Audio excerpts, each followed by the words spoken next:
March 18th, 2017, Saturday of the second week of Lent. A reading from the book of the prophet Micah.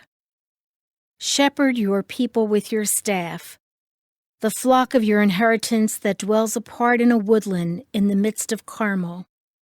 Let them feed in Bashan and Gilead as in the days of old. As in the days when you came from the land of Egypt, show us wonderful signs. Who is there like you, the God who removes guilt and pardons sin for the remnant of his inheritance?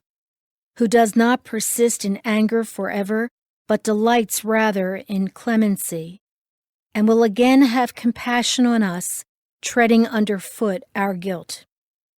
You will cast into the depths of the sea all our sins.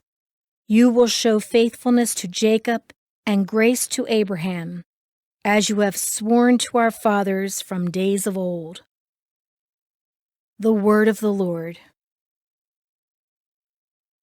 The response is, "The Lord is kind and merciful. Bless the Lord, O my soul, and all my being, bless his holy name. Bless the Lord, O my soul, and forget not all his benefits. The Lord is kind and merciful. He pardons all your iniquities. He heals all your ills.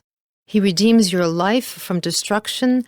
He crowns you with kindness and compassion. The Lord is kind and merciful. He will not always chide, nor does he keep his wrath forever. Not according to our sins does he deal with us, nor does he requite us according to our crimes. The Lord is kind and merciful. For as the heavens are high above the earth, so surpassing is his kindness toward those who fear him. As far as the east is from the west, so far has he put our transgressions from us. The Lord is kind and merciful. A reading from the Holy Gospel according to Luke. Tax collectors and sinners were all drawing near to listen to Jesus, but the Pharisees and scribes began to complain, saying, "This man welcomes sinners and eats with them." So to them Jesus addressed this parable. A man had 2 sons, and the younger son said to his father, "Father, give me the share of your estate that should come to me." So the father divided the property between them. After a few days, the younger son collected all his belongings and set off to a distant country, where he squandered his inheritance on a life of dissipation. When he had freely spent everything, a severe famine struck that country, and he found himself in dire need. So he hired himself out to one of the local citizens, who sent him to his farm to tend the swine. And he longed to eat his fill of the pods on which the swine fed, but nobody gave him any. Coming to his senses, he thought, "How many of my father's hired workers have more than enough food to eat, but here am I, dying from hunger. I shall get up and go to my father, and I shall say to him, 'Father, I have sinned against heaven and against you. I no longer deserve to be called your son.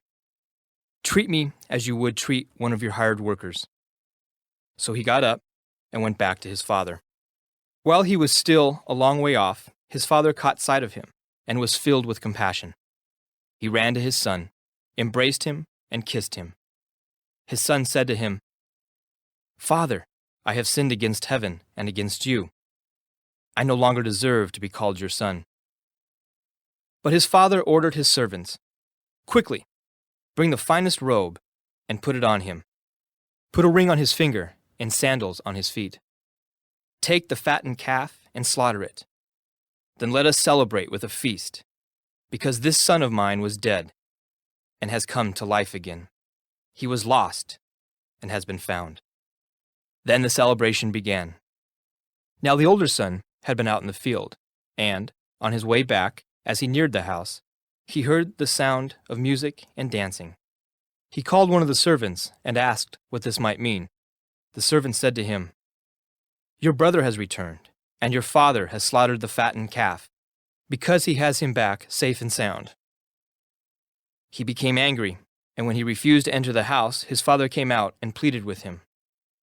He said to his father in reply, "Look, all these years I served you, and not once did I disobey your orders. Yet you never gave me even a young goat to feast on with my friends.